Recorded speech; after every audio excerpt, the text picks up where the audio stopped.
ഇന്നത്തെ എഴുത്തുകാരിൽ ശ്രദ്ധേയനായ എസ് ഹരീഷിന്റെ പട്ടുനൂൽ പുഴു എന്ന നോവൽ നിങ്ങൾ വായിച്ചിട്ടുണ്ടോ? പട്ടുനൂൽ പുഴു DC ബുക്സാണ് പ്രസിദ്ധീകരിച്ചിരിക്കുന്നത്. പട്ടുനൂൽ പുഴുവിനെ കുറിച്ച് കുറച്ച് കാര്യങ്ങൾ പറയാനുണ്ട്. തീർച്ചയായും ഇത് എൻ്റെ മാത്രം വായനയാവില്ല.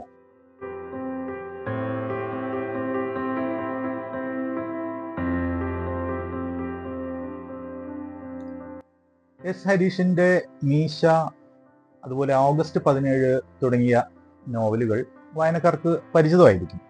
അതുകൊണ്ട് തന്നെ അതേക്കുറിച്ച് അധികം പറയുന്നില്ല. പട്ടുനൂൽ പുഴു എന്ന നോവൽ ഹരീഷ് തന്നെ പറയുന്നത് പോലെ ഇത് ഒരു ഏകാന്തതയെ അന്വേഷിക്കുന്ന നോവലാണ്.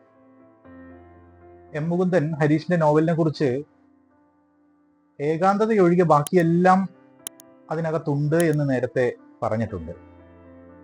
എന്നാൽ പട്ടുനൂൽ പുഴു എന്ന നോവൽ ഏകാന്തത മാത്രമേ ഉള്ളൂ എന്ന് പറയേണ്ടി വരും. ഫ്രാൻസ് കാഫ്കയുടെ മെറ്റമോർഫോസിസ് എന്ന വിശ്വപ്രസിദ്ധമായ നോവലിലെ നായകൻ ഗ്രിഗർ സാംസയാണ്. ഈ നോവലിന്റെ നായകൻ സാംസയാണ്. സാംസ കടുത്ത ഏകാന്തത അനുഭവിക്കുന്ന ഒരു കൗമാരക്കാരനാണ്. ഏകാന്തതയിലൂടെ അവൻ ഈ ലോകത്തെ, നാടിനെ, അറിവിനെ, അനുഭവങ്ങളെ സ്വന്തമാക്കാൻ ശ്രമിക്കുകയാണ്. അതിലൂടെ താൻ ആരാണ്, തന്നെക്കുറിച്ചുള്ള ഈ ലോകത്തിന്റെ ചിന്തകൾ എന്തൊക്കെയാണ്, ഈ ലോകം എങ്ങനെയാണ് നിർമ്മിച്ചിരിക്കുന്നത്, തന്നെ എങ്ങനെയാണ് ഈ ലോകം നിർമ്മിക്കുന്നത് തുടങ്ങിയ ചോദ്യങ്ങളാണ് സത്യത്തിൽ ഈ നായകൻ സാംസ അന്വേഷിക്കുന്നത്.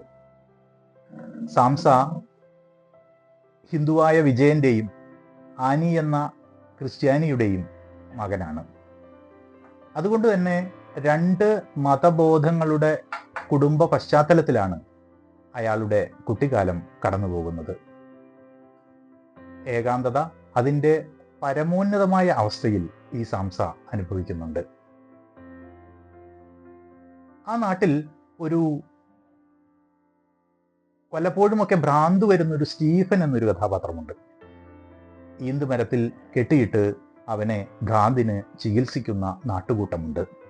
അവൻ അപ്പോൾ വിളിച്ചു പറയുന്ന നിരവധി കഥകളുണ്ട്. അതിലൂടെയൊക്കെയാണ് ഈ ഹരീഷിന്റെ പട്ടുനൂൽ പുഴു എന്ന നോവലിന്റെ കഥ വികസിക്കുന്നത്. സാംസയുടെ പറമ്പിൽ വേലക്കാരനായി വരുന്ന ദാമു എന്ന് പറയുന്ന കഥാപാത്രം. ദാമു സാംസയോട് പറയുകയാണ്, ദാമുവിന്റെ മുത്തച്ഛന്റെ കാലം മുതൽ ഇവിടെ പണിക്ക് വരുന്നുണ്ട്. ദാമു സത്യത്തിൽ ജനിക്കുന്നത് തന്നെ ഈ പറമ്പിൽ തൻ്റെ മാതാപിതാക്കളും ഒക്കെ പണിയെടുക്കുന്നു, അങ്ങനെ ജീവിക്കുന്നു, അങ്ങനെയാണ് താൻ ജനിക്കുന്നത് തന്നെ. ദാമു ഒരു കാര്യം കൂടി വെളിപ്പെടുത്തുന്നുണ്ട്. അയാളുടെ ഇളയ ഒരു പെൺകുഞ്ഞിനെ ഈ പറമ്പിൽ എവിടെയോ കുഴിച്ചിട്ടിട്ടുണ്ട്. സാംസയുടെ ഏകാന്തതയെ അത് മറ്റൊരു തലത്തിലേക്ക് കൊണ്ടുപോകുന്നു. സാംസയെക്കുറിച്ചും ഈ ലോകത്തെക്കുറിച്ചും മാത്രമല്ല, അവൻ്റെ ഏകാന്തതയെ ഭഞ്ജിക്കാനായി അവൻ ഈ കൂട്ടുകാരിയെ കണ്ടെത്തുന്നു. ആ കൂട്ടുകാരിക്ക് ഒരു പേരവൻ നൽകുന്നു. അത് നടാഷ എന്ന പേരാണ്. നടാഷ എന്നത് വിശ്വപ്രസിദ്ധമായ ടോൾസ്റ്റോയിയുടെ യുദ്ധവും സമാധാനവും എന്ന നോവലിലെ കഥാപാത്രത്തിൻ്റെ പേരാണ്. ഇങ്ങനെ വിശ്വപ്രസിദ്ധമായ രണ്ട് നോവലുകൾ തമ്മിൽ കൂടിച്ചേരുന്ന ഒരു നിമിഷം കൂടിയായി ഈ ആഖ്യാനത്തെ, പട്ടുനൂൽ പുഴുവിൻ്റെ ആഖ്യാനത്തെ മാറ്റിയെടുക്കുവാൻ ഹരീഷിന് കഴിഞ്ഞിട്ടുണ്ട്. ഒരു ഗ്രാമീണ ജീവിതത്തിൻ്റെ ചുവട് പിടിച്ചുകൊണ്ട് ദാർശനികമായ മാനങ്ങളിലേക്ക് ഈ നോവൽ കടന്നുപോകുന്നു. സാംസയുടെ പിതാവായ വിജയൻ ചെറിയ ചില കച്ചവടങ്ങളൊക്കെ ചെയ്ത് ജീവിക്കുന്നയാളാണ്. അദ്ദേഹം പല തരത്തിലുള്ള കടങ്ങൾ വാങ്ങിക്കൊണ്ടാണ് ഈ കച്ചവടം ചെയ്തുകൊണ്ടിരിക്കുന്നത്. കച്ചവടത്തിൻ്റെ ഭാഗമായി, വായ്പയുടെ ഭാഗമായി അയാൾക്ക് നേരിടേണ്ടി വരുന്ന വലിയ പീഡനങ്ങൾ സാംസയിലേക്കും എത്തുന്നുണ്ട്.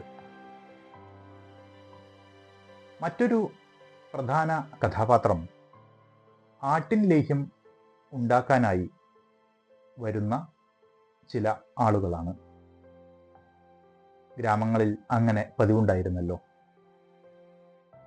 ഗ്രാമങ്ങളുടെ ഏതെങ്കിലും ഒഴിഞ്ഞ മൈതാനങ്ങളിൽ വെച്ച് ആട്ടിൻ ലേഹ്യം ഉണ്ടാക്കുകയും അത് ചെറിയ മൈക്ക് വെച്ച് വിതരണം ചെയ്യുകയും ചെയ്യുന്ന 1980കളുടെ അവസാനത്തിൽ 90കളുടെ തുടക്കത്തിൽ ഒക്കെയാണ് ഈ ഗ്രാമത്തിലെ കഥയും നടക്കുന്നത്. അങ്ങനെ സ്വന്തം വീടിനെ, സ്വന്തം വീട്ടുകാരെ, സ്വന്തം നാട്ടുകാരെ, സ്വന്തം ഗ്രാമത്തെ നിരീക്ഷിച്ചുകൊണ്ട് നടക്കുന്ന ഒരാളാണ് കൗമാരക്കാരനായ സാംസ. സാംസ അന്വേഷിക്കുന്ന, സാംസ അറിയുന്ന, സാംസ അനുഭവിക്കുന്ന ജീവിതത്തിൻ്റെ മഴവിൽ നിറങ്ങളാണ്, മഴവിൽ ഭാവങ്ങളാണ് പട്ടുനൂൽ പുഴു എന്ന നോവലിൽ പറയുന്നത്. പട്ടുനൂൽ പുഴുവിൻ്റെ ആഖ്യാനത്തെക്കുറിച്ച് പറയുമ്പോൾ വളരെ തെളിഞ്ഞ ഭാഷയിൽ, ജലം പോലെയുള്ളൊരു ഭാഷയിലാണ് പട്ടുനൂൽ പുഴു എന്ന നോവൽ രചിക്കപ്പെട്ടിരിക്കുന്നത്. അതുകൊണ്ട് തന്നെ ഇത് മുതിർന്നവർക്ക് മാത്രമല്ല, കുട്ടികൾക്ക് പോലും വായിക്കാവുന്ന നോവലാണ്. കുട്ടികൾക്ക് പോലും വായിക്കാവുന്ന ഉയർന്ന തലത്തിൽ നിൽക്കുന്ന നോവലാണ് പട്ടുനൂൽ പുഴു എന്ന് പറയണം. ഇതിൻ്റെ ആഖ്യാനത്തിൻ്റെ സവിശേഷത മനസ്സിലാക്കുവാനായി ഒരു ചെറിയ ഭാഗം വായിക്കാം. നേരത്തെ പറഞ്ഞതുപോലെ സാംസയുടെ കളിക്കൂട്ടുകാരനായ സ്റ്റീഫനും ആയി ചേർന്ന് മീൻ പിടിക്കാൻ പോകുന്ന ഒരു രംഗമുണ്ട്. ഇത് എഴുത്തുകാരൻ്റെ ആഖ്യാനത്തിൻ്റെ കഥ പറച്ചിലിൻ്റെ തെളിച്ചം വ്യക്തമാക്കുന്നതാണ്. സ്റ്റീഫനും സാംസയും മീൻ പിടിക്കാനുള്ള പോക്കിലാണ്. സ്റ്റീഫന്റെ കയ്യിൽ വീശുവല, സാംസയുടെ കയ്യിൽ ഒരു അലുമിനിയ ചരുവം. ഒന്ന് മീൻ പിടിക്കാനും മറ്റേത് അതിൽ പെറുക്കിയിടാനും. മീൻ പിടിക്കുന്നയാൾ സ്റ്റീഫൻ, അത് പെറുക്കിയിടുന്നയാൾ സാംസ. മീൻപിടുത്തത്തിന് പോകുമ്പോഴുള്ള അയഞ്ഞ നീളൻ നിക്കറും പഴയ ടീഷർട്ടുമാണ് സ്റ്റീഫൻ ധരിച്ചിരിക്കുന്നത്. ഇളം നീല നിറമുള്ള നിക്കറിൽ ചില ഇംഗ്ലീഷ് അക്ഷരങ്ങൾ ക്രമത്തിലല്ലാതെ ചായ്ച്ചും ചെരിച്ചും പ്രിന്റ് ചെയ്തിട്ടുണ്ട്. ടീഷർട്ടിൽ എഴുത്തൊന്നുമില്ല. മഞ്ഞയിൽ ചെറിയ വെളുത്ത വൃത്തങ്ങൾ മാത്രം. വെയിൽ കൊള്ളാതിരിക്കാനായി മയമില്ലാത്ത പ്ലാസ്റ്റിക്കിൽ തീർത്ത ഒരു വട്ടത്തൊപ്പി സ്റ്റീഫനുണ്ട്. നടന്ന് പാടത്തെത്തി തോടിൻ്റെ കരപറ്റി അവർ പിന്നെയും നടന്നു. പാടത്തിനക്കരെ നീണ്ട വെള്ളക്കെട്ടും ടൗൺ തുടങ്ങുന്ന പ്രദേശത്തെ നല്ല കെട്ടിടങ്ങളും കാണാം. അവിടെ നിന്ന് ഡിസ്കോ രീതിയിലുള്ള വരികൾ, മനസ്സിലാകാത്ത മ്യൂസിക് തുള്ളിത്തെറിച്ച് ഇവിടെ വരെ എത്തുന്നുണ്ട്. തിയേറ്ററിൽ നിന്നാണ് സാംസ പറഞ്ഞു. അല്ല, പണ്ട് മാർപ്പാപ്പ വന്ന ഗ്രൗണ്ടിൽ കാർണിവൽ വന്നിട്ടുണ്ട്. ആഫ്രിക്കൻ ടീമാണ്. വേനൽ മഴ പെയ്യാത്തതുകൊണ്ട് അനക്കമില്ലാത്ത വെള്ളത്തിനു മുകളിൽ മുഴുവൻ പായലാണ്. കുറച്ച് തെളിഞ്ഞ സ്ഥലമെത്തിയപ്പോൾ സ്റ്റീഫൻ നിന്നു. സ്ത്രീകൾ സാരി മെടഞ്ഞുടുക്കുന്നത് പോലെ വല ഇടതുകൈയിലേക്ക് നീളത്തിൽ വൃത്തിയിൽ മടക്കി മടക്കി അടുക്കാക്കി. കുറേ നേരം സൂക്ഷ്മതയോടെ വെള്ളത്തിലേക്ക് നോക്കി നിന്നു.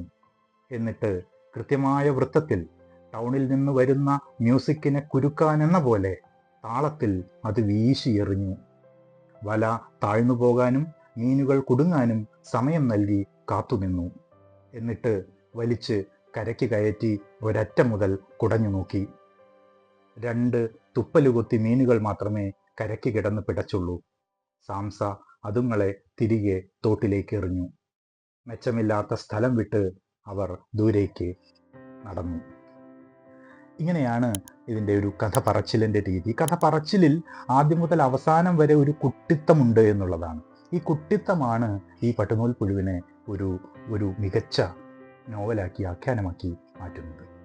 അപ്പം മറ്റൊരു കാര്യം കൂടി പറയാനുണ്ട്. പട്ടുനൂൽ പുഴു ഏകാന്തതയുടെ നോവലാണ്, ഏകാന്തത വിഷയമാവുന്ന നോവലാണ്. ഇന്നത്തെ കാലമെന്ന് പറയുന്നതാകട്ടെ ആളുകൾ ഓവർ കണക്റ്റഡ് ആയതുകൊണ്ട് തന്നെ ഏകാന്തതയും ഏകാഗ്രതയും ഇല്ലാതാവുന്ന ഒരു ലോകമാണ്. അങ്ങനെ ഏകാന്തത ഇല്ലാതാവുന്ന ഒരു സമയത്ത് ഏകാന്തത ആവശ്യമായി വരുന്ന ഒരു നോവലാണ് പട്ടുനൂൽ പുഴു എന്നത്. ഇതാണ് ഈ നോവലിനെ വ്യത്യസ്തമാക്കുന്നത്. ഒരുപക്ഷെ ഏകാന്തതയും ഏകാഗ്രതയും ഇല്ലാതാവുന്ന ഒരു കാലത്ത് ഏകാന്തമായി തന്നെ വായിച്ചാസ്വദിക്കേണ്ടുന്ന നോവലാണ് പട്ടുനൂൽ പുഴു. ഇത് എൻ്റെ മാത്രം വായന, തീർച്ചയായും എൻ്റെ മാത്രം വായനയാവില്ല. നന്ദി, നമസ്കാരം.